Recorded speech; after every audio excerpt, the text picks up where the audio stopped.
Picture this. I'm standing on the edge of a rooftop, not for any dramatic reason, but because up here, the world feels a little less suffocating.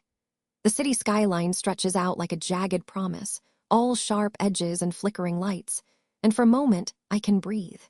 My name's Ingrid, I'm 34, and I'm an office manager at a corporate hive in this mid-sized city that never seems to sleep.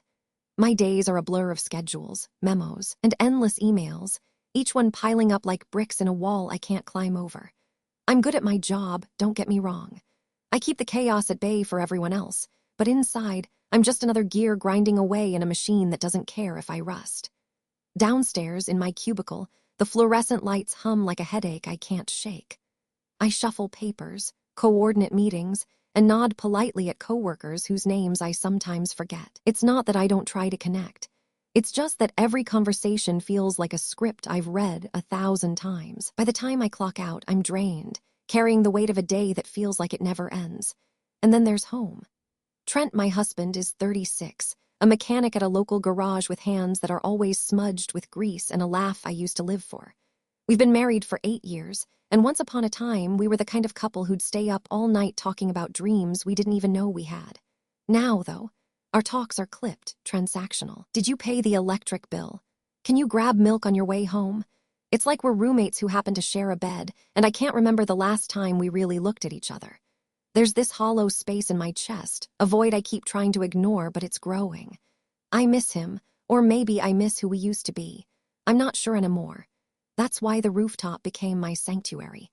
It's this forgotten corner of the office building, a place nobody else seems to notice. There's a rusty railing, a few cracked tiles, and a view that somehow makes my problems feel smaller, even if just for a few minutes.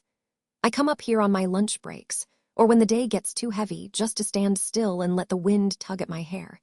It's where I can admit to myself that I'm lonely, that I'm craving something, someone, to fill the silence Trent and I can't seem to bridge. And that's where Cormac and Roland come in. I met them online, in a chat forum for people who, like me, are searching for conversations that go deeper than small talk. Cormac's 38, a freelance writer with a sharp wit that cuts through my gloom like a knife through butter. He's got this way of asking questions that make me think about things I hadn't dared to face in years. Roland, on the other hand, is 32, a graphic designer with a knack for turning even the heaviest topics into something lighter, something I can actually smile about. I stumbled into that forum late one night, after another empty evening at home. Trent had crashed on the couch, snoring softly with the TV flickering in the background, not even a mumbled goodnight between us. I sat at the kitchen table, the dim light of my laptop casting shadows on the walls, feeling like I was drowning in silence. My fingers hovered over the keys for what felt like forever before I finally typed out my first message. It was simple, almost pathetic. Does anyone else feel like they're just going through the motions? I hit send, my heart pounding like I just confessed some terrible secret, and waited, half expecting nothing but the void to answer back. Then Cormac replied. His words popped up on the screen like a lifeline, all the time. It's like I'm a ghost in my own life, unseen, unheard. But hey, at least we're haunting the same space now. There was something so raw, so real in that response, that I felt my chest loosen just a little. I typed back, spilling out thoughts I hadn't even said aloud to myself. How I felt invisible, how I missed feeling like I mattered to someone. Before I knew it, Roland jumped in with a quip. Well, if we're ghosts, let's at least be the kind that throw a good party. Got any embarrassing stories to share? I couldn't help it. I laughed out loud, right there in the quiet of my kitchen for the first time in weeks. It was like a dam broke, and suddenly, we were swapping tales of awkward teenage moments and dreams we tucked away in the back of our minds. That first night, we stayed up until 2 a.m., the hours slipping by as we shared pieces of ourselves through a screen. I told them about the time I tried to impress a crush by joining the school talent show, only to forget every lyric on stage. Cormac opened up about his fear of never writing something that truly matters, and Roland admitted he sometimes designs logos just to escape the chaos in his head. It felt safe, like I could say anything without judgment, without the weight of expectations I carry everywhere else. Those chats turned into a nightly ritual, a secret little corner of my world where I could breathe again. After a long day of managing everyone else's problems at work, and coming home to a house that felt more like a shell than a haven, I'd wait for Trent to drift off, then sneak to my laptop. It was just me, Cormac and Roland, building something I hadn't felt in years, connection. But home was a different story. Trent would stumble in from the garage, his coveralls streaked with grease, his boots leaving faint smudges on the floor. He'd slump into a chair, barely looking at me as I sit at my desk late one evening, the office eerily quiet after everyone else has gone home. The glow of my computer screen is the only light in the dim cubicle, and my fingers hesitate over the keyboard. I've been thinking about this for days, maybe even weeks. The chats with Cormac and Roland have become my lifeline, but they're still just words on a screen. I crave something more tangible, something real. My heart thumps hard as I type out the message I've rehearsed in my mind 100 times. What if we met up in person? I know a spot on my office rooftop. Private, quiet, perfect for a real talk under the stars. How about tomorrow night after hours? I stare at the words, my thumb hovering over the send button. It feels like stepping off a cliff, but I'm tired of hiding behind a screen. I hit send, and a rush of nervous excitement floods through me. Almost instantly, their replies pop up, Cormac with a thoughtful "I'm in." Can't wait to finally meet, and Roland with a playful "hell yeah, I'll bring the vibes." I lean back in my chair, a shaky laugh escaping my lips. It's happening. We're actually doing this. The next day drags on forever. I can barely focus on the spreadsheets and emails piling up, my mind racing with what-ifs. After work, I rush home to get ready, my stomach in knots. I stand in front of my closet, pulling out a simple navy sweater and jeans, nothing flashy, but it hugs me in a way that makes me feel a little more confident. I catch my reflection in the mirror, smoothing my hair, and for a moment, I don't recognize the woman staring back. There's a spark in my eyes I haven't seen in ages. I tell Trent I've got a late work project, mumbling something about a deadline as I grab my bag. He barely looks up from the TV, just grunts a half-hearted, "Okay, don't stay out too late." Guilt tugs at me as I slip out the door, but it's drowned out by the anticipation buzzing in my chest. I'm not just sneaking out for a meeting, I'm sneaking out for a piece of myself I've been missing. When I get to the office building, it's past 9 p.m., and the place is a ghost town. I take the elevator up, my palms sweaty as I clutch the strap of my bag. The rooftop door creaks as I push it open, and the cool night air hits me like a slap, sharp and refreshing. The city hums below, a distant murmur of traffic and life that feels so far away from this quiet, hidden spot. The skyline glitters, all sharp lines and glowing windows, and I take a deep breath, trying to steady myself. I drag over a few old folding chairs I'd spotted up here before, setting them in a loose circle near the edge, where the view is best. My hands are trembling, not from the cold, but from the weight of what I'm about to do. I hear the door creak again, and my head snaps up. There they are, Cormac and Roland, stepping out into the night. Cormac's taller than I imagined, with a warm, easy smile that instantly puts me at ease. His dark hair is a little messy, like he's run his hands through it one too many times, and he's wearing a worn leather jacket that looks like it's seen 1,000 stories. Roland's shorter, bursting with energy, his grin wide and mischievous as he waves a bottle of cheap red wine in the air like a trophy.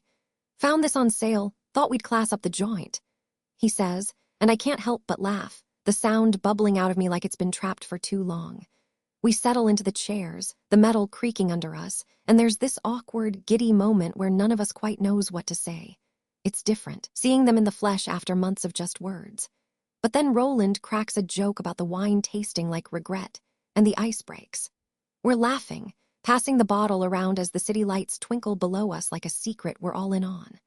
The night stretches on, and I feel this strange cocktail of emotions swirling inside me.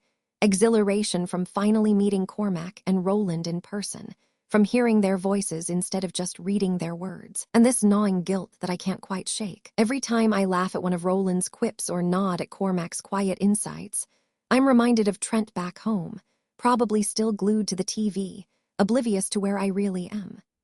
I push the thought down, telling myself I deserve this moment, this sliver of connection, but it lingers like a shadow at the edge of my mind.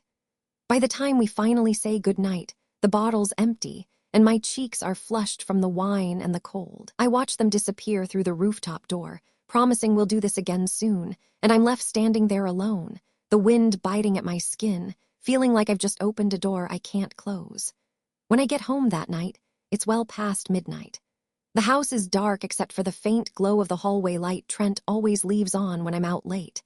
I slip off my shoes, careful not to make a sound, and tiptoe into the bedroom. Trent's there, sprawled out on his side of the bed, snoring softly. His face relaxed in a way it never is when he's awake. I slide under the covers, the mattress dipping slightly under my weight, and I just lie there, staring at the ceiling. My mind's a mess, replaying every moment from the rooftop. The way Cormac's eyes crinkled when he smiled, the way Roland's laughter seemed to fill up the empty spaces inside me. I feel alive in a way I haven't in years, but that thrill is tangled up with this heavy, sinking guilt. I've crossed a line tonight, not physically, but emotionally, and I know it. I've let myself want something, someone, outside of this life I've built with Trent, and there's no undoing that. I turn my head to look at him, his chest rising and falling with each steady breath, and I wonder if he'd even notice if I drifted away completely.